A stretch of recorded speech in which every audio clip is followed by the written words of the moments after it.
Sponsored by Squarespace. Click the link below. How odd. I mean, in this climate, you'd expect maybe a polar bear or something. Again, that just doesn't make any sense. Will you move already? Mad is now published in 9 languages around the world, and for 3 decades has been among the top 10 best-selling magazines on the stand.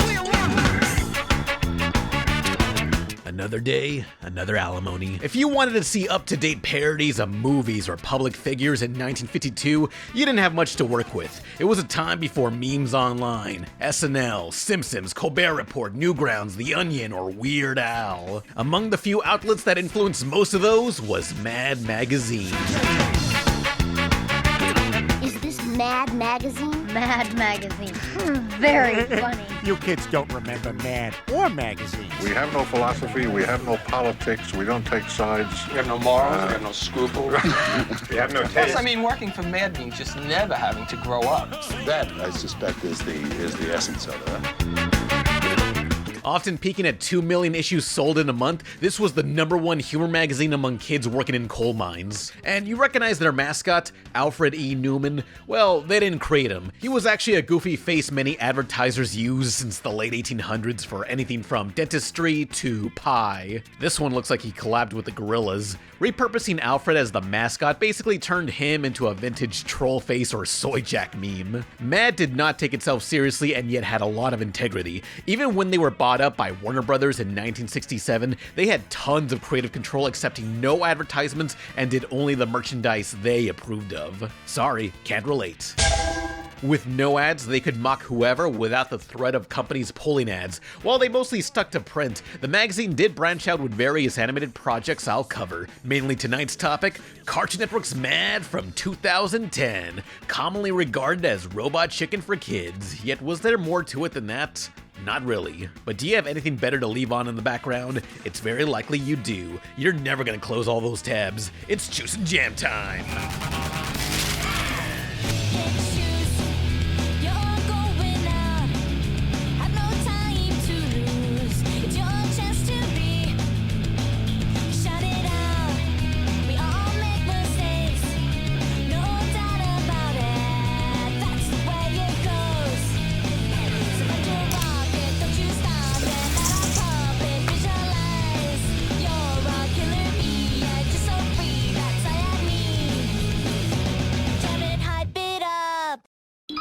Regular programming will not be seen at this time, so we may bring you the Mad Magazine TV special. The publication's first animated outings was in 1974, the Mad Magazine TV special. It's a series of skits with artists and writers from said magazine. Some of these are even adapted from previous issues. You'll get the rapid fire of jokes, while some will drag on. Visually, I adore this skit the most. A peek behind the scenes at a hospital. You got this Where's Waldo tier layout while they zoom in on each gag. Kinda like shoving your face into a magazine, which is what I'm gonna do to you, Ricardo. How awful. If only he could have held on for another hour. Why? Is his doctor coming? No, we could have charged him for an extra day. It seems like they drew the set twice, once for close-ups and the other for wide shots, a time before computer animation. I gotta say, no one does dirty, sketchy animation like the 70s. I can smell the animators' cigarette ashes on these film cells. Now, looking at the credits, there were some notable animators who worked on Popeye, Ralph Bakshi movies, Yellow Submarine, Roger Rabbit, and even animator Bud Lucky's here, who designed Woody from Toy Story and voiced this guy in The Incredibles. I personally thought this was all a good adaptation of the magazine, but animation takes too long to be topical, and there's a reason why this was supposedly never aired. No advertiser wants to support a show that might mock them next, especially the car manufacturers they did a whole parody of. Better luck next time? Oh, I know, but what difference does that make? Even if we made good, fast, dependable cars, who'd ever know it when there's no room for them to move anyway? I see what you mean. This is Howard K. Bluntly signing off.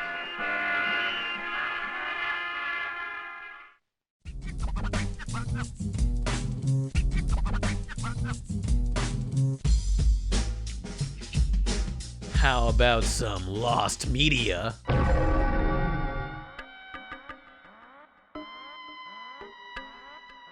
Now, you thought this be a rehash of Nintendo's Mad video, but no, I found something his video didn't cover. His Clone High vid was more informed, so that balances out.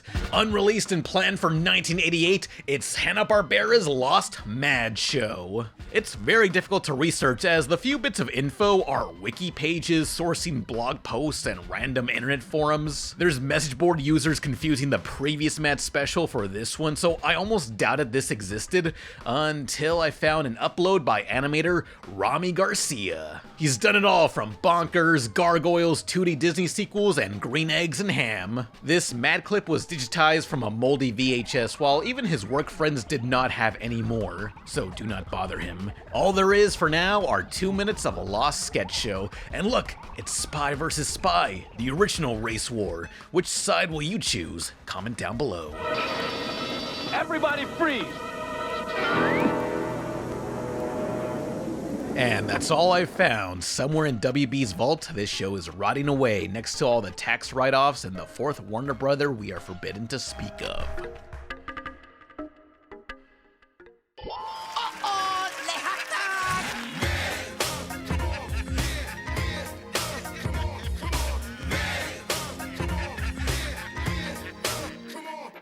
Of course, I'm obligated to mention 1985's MadTV, a live-action sketch comedy that really had nothing to do with the magazine. In fact, according to the AV Club, the publication's co-creator William M. Gaines never really was a fan of TV and didn't want his magazine adapted. But after he died in 1992, those rights were licensed out to make MadTV. I guess a Saturday Night Live wannabe would make sense. But in between the sketches are animated segments channeling the right energy. There was Spy vs. Spy and some Don Martin cartoons adapted, though the ones I remember most were the demented versions of kids' cartoons, Powerpuff Girls, or those Rankin Bass Christmas specials. I've met people who, growing up, thought those were the real thing. Stop motion is already kind of creepy, and this did not help the case. Hey, I should get one of these for my workshop. It is, again, tough to find info of, thanks to the Cartoon Network show flooding search results, and I keep thinking, yeah, that SpongeBob parody with Tom Kenny, classic! Squeeze myself over Saddam Hussein's mouth? Or the ambiguously gay duo, but no, those were from SNL. If you remember the early TV seasons, they were decked out in a ton of Mad memorabilia and bumper art from the magazines. You put some vintage characters up on the walls, it's got a nice, classy pop art aesthetic. But I'm sad to see how the later seasons got rid of that branding in favor of generic cityscapes that SNL and every talk show does. Though I used to watch this way more than Saturday Night Live. It was more unhinged. I was hoping you were a comic book based on me, maybe like the premature ejaculator. To set us up. You got a good booty too. I just want to let you know. What about my booty, Mr. Duncan? Well, one of you guys is Israeli, am I right? Wow. As a Jew, do I have a chance to make it in the entertainment industry? Never. I can't believe Marvel producer Avi Arad would say that. Most of MadTV was live action, yet they had a voice actor on the cast. Yeah, Samurai Jack and Green Lantern Phil Lamar, who's done live action roles on occasion, like he got his face blown off in Pulp Fiction. Is he a friend of yours? Nah, you motherfucker! Jerry Seinfeld! What's crazy is MadTV did not forget that aspect in their Pulp Fiction parody that crosses over Forrest Gump. Lee Harvey Oswald, Gary Sinise, and Phil Lamar. Not again! Let's die! Now maybe it's just me, but I believe we're gonna have to get medieval on your buttocks. Now, the most iconic moment for me was anytime comedian Bobby Lee said the phrase, "Uh-oh, hot dog!" Classic, I say that all the time. It can be applied to any situation, like you're at a barbecue and you burn your tongue on a sausage, uh-oh, hot dog. Or you get food poisoning from the food cart on the street, uh-oh, hot dog. Or you're showering with the guys at Gold's Gym and trip on a bar of soap with your mouth open, uh-oh, ho-hog. So, what may anger you, a fool, is this was my first exposure to the Mad brand. On the many times I saw The Simpsons reference it, I thought they were talking about the show. Could you blame me?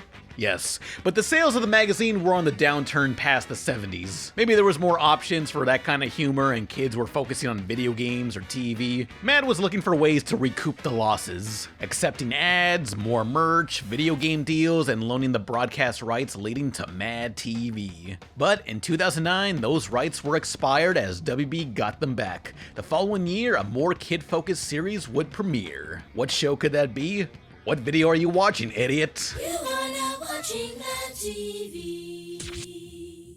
We'll be back with more Mad after this.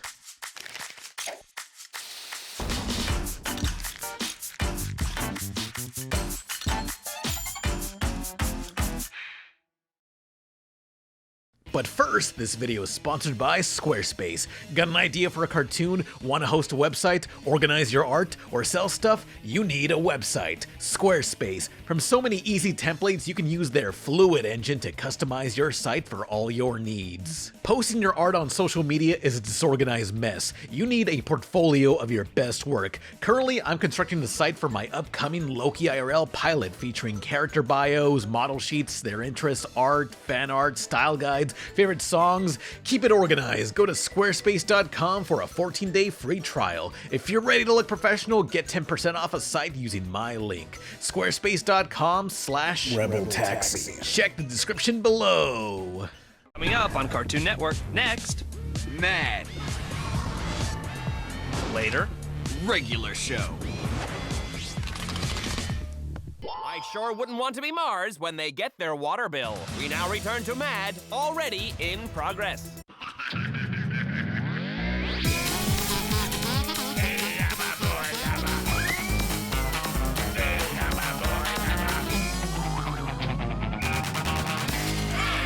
Finally, here, the topic of the video premiered. 2010's Mad. It's yet again a sketch show because what else would it be? A historical biopic on the plight of Native Americans and women's suffrage? As hot as that would be, that's just not the world we live in. This is Robot Chicken for Kids, led by Kevin Shinick, a writer, voice, and producer for Robot Chicken.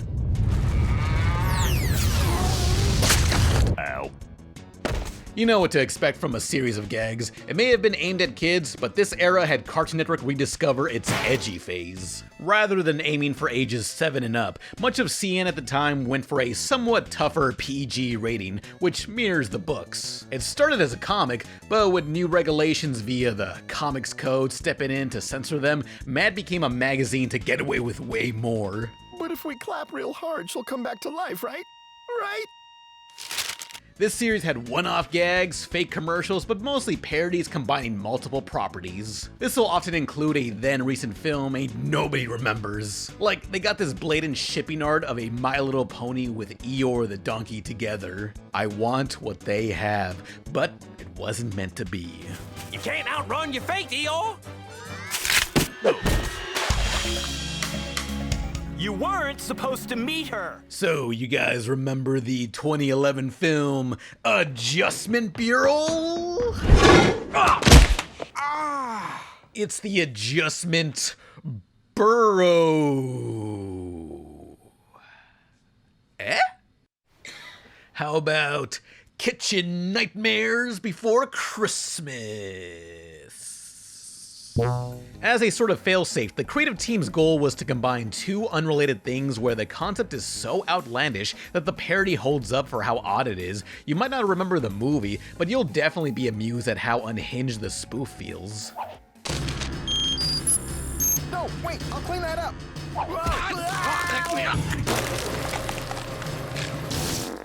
I asked my Twitter fans what they thought of the show growing up, being unfamiliar with the subjects mocked. A lot of them were confused, yet still entertained at whatever was going on. This show kinda appealed to everyone, which creator Kevin Shinick had this to say. I love watching the show with my kid. They're laughing at stuff that I don't get, and they get to share with me what I'm missing. And I'm laughing at stuff that they don't get, and we get to have this dialogue about what the inside joke is. If I'm writing something where the dialogue is for kids, I'm going to make sure the visuals are something for the adults. If the dialogue is a little funnier or more risque for the adults, then I'm going to make sure that what they're looking at is something that they recognize or enjoy. We want to give kids the feeling that they're watching something that they technically shouldn't be watching.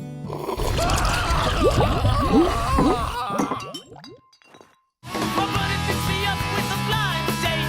Just Now, as Warner Brother employees/slaves, the writers were sometimes allowed to watch upcoming movies early for their parodies. WB was totally fine with jokes at their own stuff, as the creator was disappointed he never got a single cease and desist to frame in his office. Those they mocked were actually flattered. Man of Steel may have been one of WB's biggest films that year, but they were totally cool with this parody starring Weird Al voicing Superman. They even made fun of how this reinvention got rid of the red trunks. Too late. I'm here to turn myself in.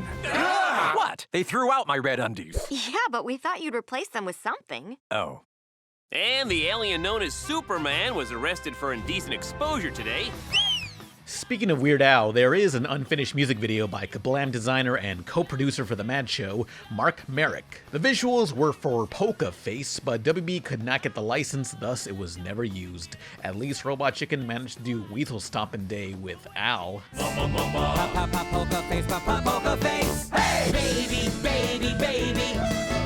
So watching a movie early helped a lot with the skits, but other times they'd have to rely on just the trailer, which led to cheap reference jokes like some Meet the Spartans tier writing. Hi, I'm Fred. My mom says I'm too hyper, but I think she's mean. Kinda dated, yet impressive. This was a concept said to be impossible, an up-to-date magazine animated. After writing an episode, it only took 2 months to complete. Most of the animation was done either in-house or at various US and Canadian studios, but these opening segments featuring breaking news were recorded 2 weeks prior. Nobody thought this could be done, because legally, with parodies and the speed at which we wanted to do it to make topical, everybody's like, yeah, good luck, you know. And it was almost like teaching all divisions, you know, the legal division and the production division, that we can do this.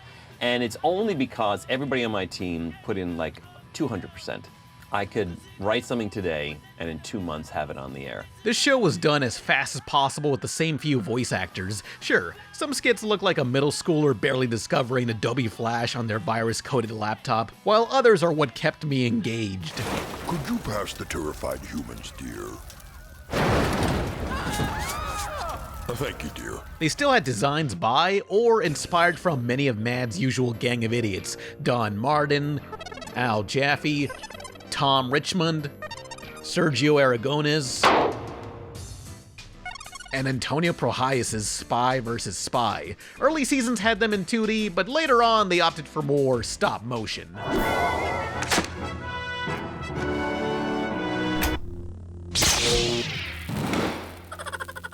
Mad was constantly trying to find any cool art style, even patrolling Comic-Con for artists they were inspired by. This was basically a glorified Newgrounds collab. You had designers known for Kablam, Book of Life, Star Versus, or Ugly Americans. You can tell these gags were by Augenblick, the Ugly American studio, because it has a higher frame rate than real life. Yet I'm very impressed by their Jack Coiby Hawkeye skit. What? Was that a mop? What? No, it was a trick mop arrow. That was a mop!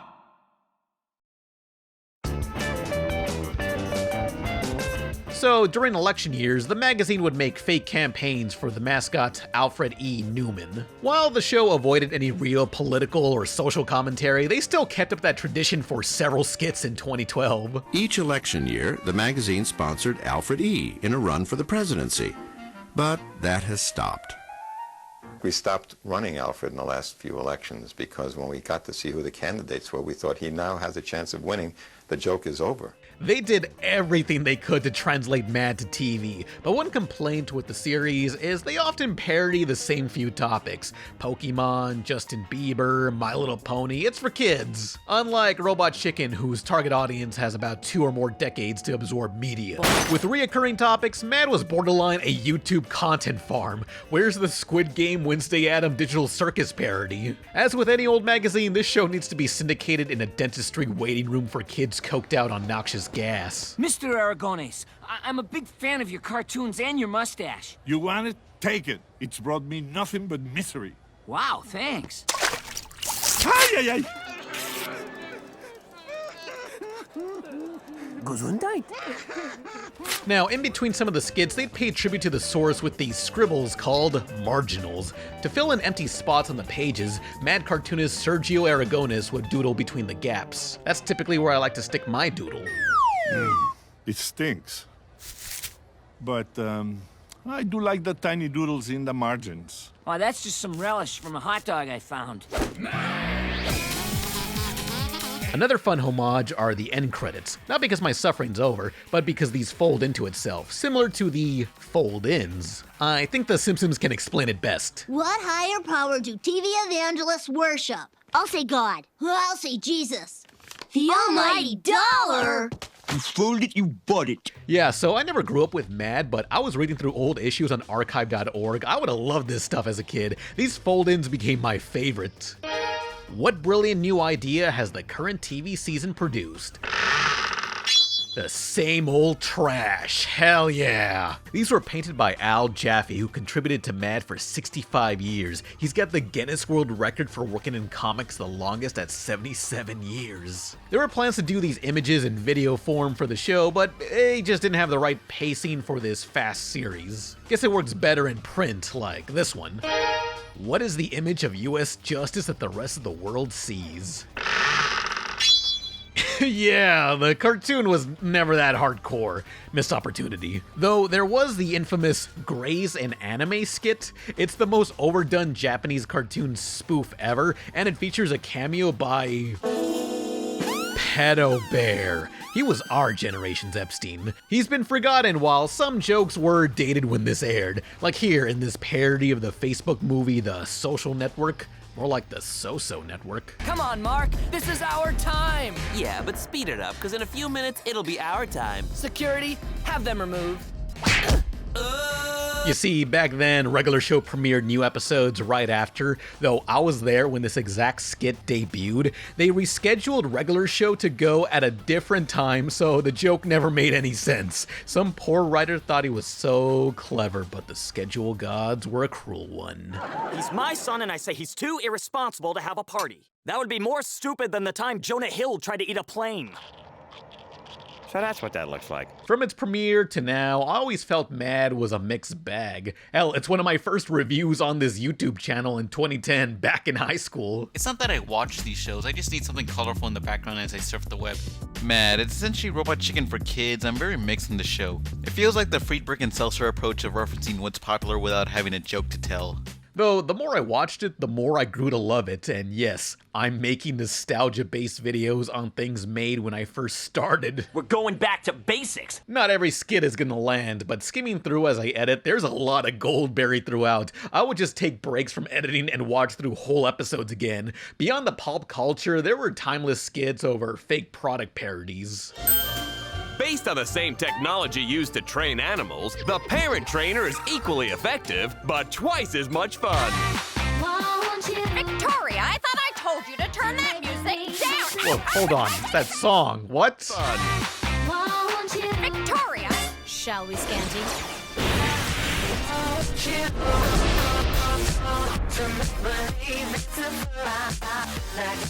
So, here's where I found out the villain theme to one of my favorite animes, Panty and Stocking, features stock vocals anybody can edit into a song, copyright free. I want you to make believe it's the first time, and I gotta say to you. Mad mixed in every idea and art style together. Some gags were also redone from the previous animated incarnations, which were taken from old magazine issues. You wish your manga adaptation was this accurate. The more I dig, the more stuff I find was pulled from the magazine. This was probably the best way to ever make a Mad cartoon, but it just didn't last.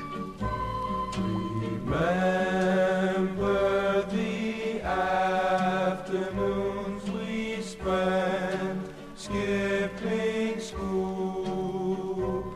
It first appeared almost 70 years ago, bringing with it a revolution in satire that was later widely imitated but seldom equalled. But now, all that's about to change. Mad Magazine will halt publication next month. So now that Mad Magazine is no longer going to be publishing new content, what is Mad's legacy? Don't trust authority. Question the government. Some of these people who are working at Mad Magazine right now have been there for 5 decades. Right. 55 years. Al Jaffe, one of the main illustrators, has been there for 53 years or so. And it's just incredible. So now Starting in 2010 and canceling 3 years later, Mad completed 103 episodes, or roughly 52 half hours of footage, implying this was another victim of the 52 episode rule. Part of me wishes this series lasted longer. On one hand, it's fast to make and easy to jump into with no continuity. On the other, the shelf life is short, and imagine this airing in other countries. Who knows if the show's mocked even aired there? It's like if Americans were forced to watch a parody of Burn das Brot? Burn das Brot? What's next? Rocky Balboa versus Louis Farrakhan? We read that, a couple of the associate editors said, gee, you know, I don't think many kids are gonna get that. You know, who's Louis Farrakhan? I looked at Nick, and Nick said to me, we don't care if they're gonna get it. You know, that's what makes Mad great. The MMA Championships. After running its course, the cartoon unceremoniously ended in 2013. The magazine itself kept going just a few more years until folding in 2019. Truly a dark day for people who still read magazines. How else will the elderly and prison convicts amuse themselves? You might find new issues of Mad in the comic book stores, but those are just mixtapes of old pages. It's over. But if you ever enjoyed anything from The Simpsons, SNL, or Weird Al, those owe a lot to what Mad Magazine created. Even if you never read it, you very likely watched something influenced by it. With the Cartoon Network series, it too likely shaped the humor of a new generation of kids and comedic geniuses. I'd love to see another mixed media sketch show like this again. Even if they don't understand every word of it, they know that adult sacred cows are being deflated, and that may be enough. Don't give up. Challenge again. We interrupt this program with some breaking news.